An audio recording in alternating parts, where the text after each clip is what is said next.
Anda masih menyaksikan Breaking News Kompas TV yang memantau banjir yang terjadi di sejumlah titik di Jabodetabek dan salah satu yang terparah ini terjadi di Bekasi, Jawa Barat. Dan kita langsung bergabung dengan Kepala Kantor Pencarian dan Pertolongan Jakarta Basarnas, Desiana Kartika Bahari. Selamat pagi, Bu Desi.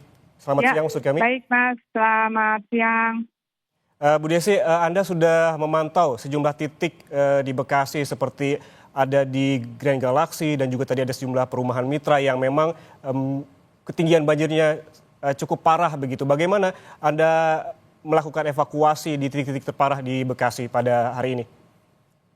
Ya, evakuasi kita laksanakan tadi dari mulai subuh ya, itu beberapa warga sudah kami beres evakuasi, beberapa perumahan dan mereka sudah ada di masing-masing posko ya.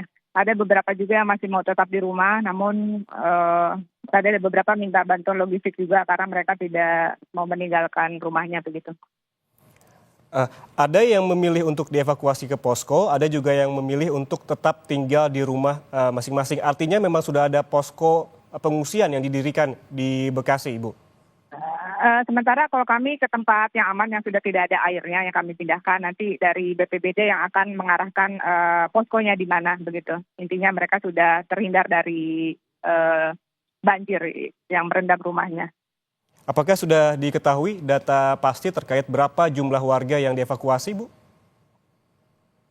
Sampai dengan 13.30 ini kami yang di Villa Nusa Indah ada 36 orang dievakuasi. Tadi dari siang ada lansia 5, dewasa 25, dan anak 6. Dan Villa Nusa Indah ada 18 orang, lansia 3, dan anak-anak ada 5, dan dewasa 10 orang.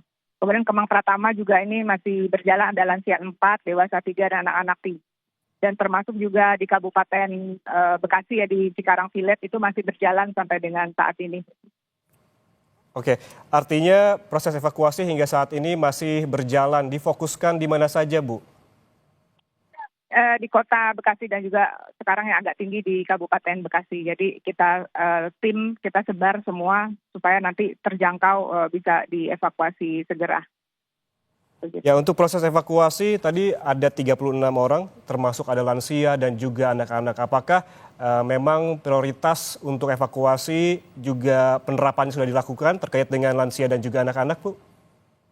Ya, untuk prioritas kami lansia dan anak-anak dan juga ibu yang hamil ya. Jadi untuk tahap pertama pagi sampai siang ini pertama adalah yang prioritas. Dan ini masih berjalan sampai dengan surut ya. Mungkin kami akan bantu pantau juga di sini. Kalau udah surut kami geser lagi ke tempat berikutnya. Untuk Villa Indah sementara udah agak surut dibandingkan tadi subuh begitu.